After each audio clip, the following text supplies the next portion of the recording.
శక్తివంతుడు. ఎప్పుడైనా సరే మాట్లాడినా ఆయన్నే కనపరచాలి, సమస్యల్ని కాదు. సమస్యలు ఉంటాయి, ఉండవని నేను చెప్పట్లా, ఉంటాయి. ఇబ్బందులు, అప్పులు, సమస్యలు, ప్రాబ్లమ్స్, కలతలు, కష్టాలు ఉంటాయి. కానీ నువ్వేం మాట్లాడాలి తెలుసా? అందులో ఉండి కూడా వీటన్నిటికంటే గొప్పవాడు నా దేవుడు, వీటన్నిటినీ శాసించగలవాడు నా దేవుడు. ఆయన అనుమతి లేకుండా నాకు ఇవి రాలా, ఇవి వచ్చినాయి అంటే ఆయన అనుమతించాడు.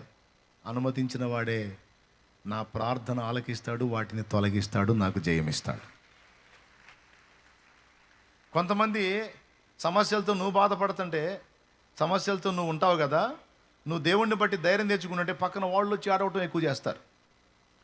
ఎట్టబడతావునమ్మా, ఎట్ట భరిస్తున్నావునమ్మా, ఎట్ట తట్టుకుంటున్నావునమ్మా అంటుంటారు పక్కన చేరి.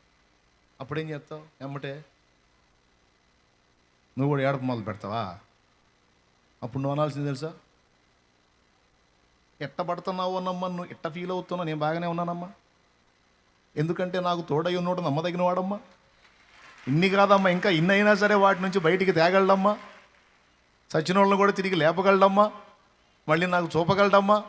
నాకు డౌట్ లేదమ్మా, నువ్వు ఫీల్ కావాకమ్మా, ముందు నువ్వు మారమ్మా, నువ్వు బాగుపడమ్మా. నా బాధలకి నాకు సమాధానకర్త ఉన్నాడమ్మా, నువ్వేనమ్మా దిక్కు లేకుండా ఉన్నావు అని రిటర్న్ కౌంటరే. ఆ మనిషి ఎందుకు ఓదారుద్దామని పోతే ఏంది నాతో అటు ఎటకారం చేసింది ఏందండి? వాళ్ళంతే, నీ ఓదార్పులు కూడా తీసుకోరాళ్ళ. ఎందుకు తీసుకుంటారు? అన్యులా అయింది. నువ్వు పెడితే ఎట్ట తట్టుకుంటావు వదినో అంటే, ఏం చేసేది వదినా అంటే నీకేమన్నా అన్యులా? అన్యులా అక్కాయ్? విశ్వాసులు ఎట్ట తట్టుకుంటున్నారా బ్రదరో అంటే, ఏం చేద్దాంరా బెదరు అని ఏడవటానికి అన్యుడా? క్రీస్తు యేసునందున్నవాడు విశ్వాసము గలవాడు, కృంగిపోడు, కుమిలిపోడు, భయపడడు, వెనకడుగు వేయడు. హల్లెలూయా, హల్లెలూయా. అదే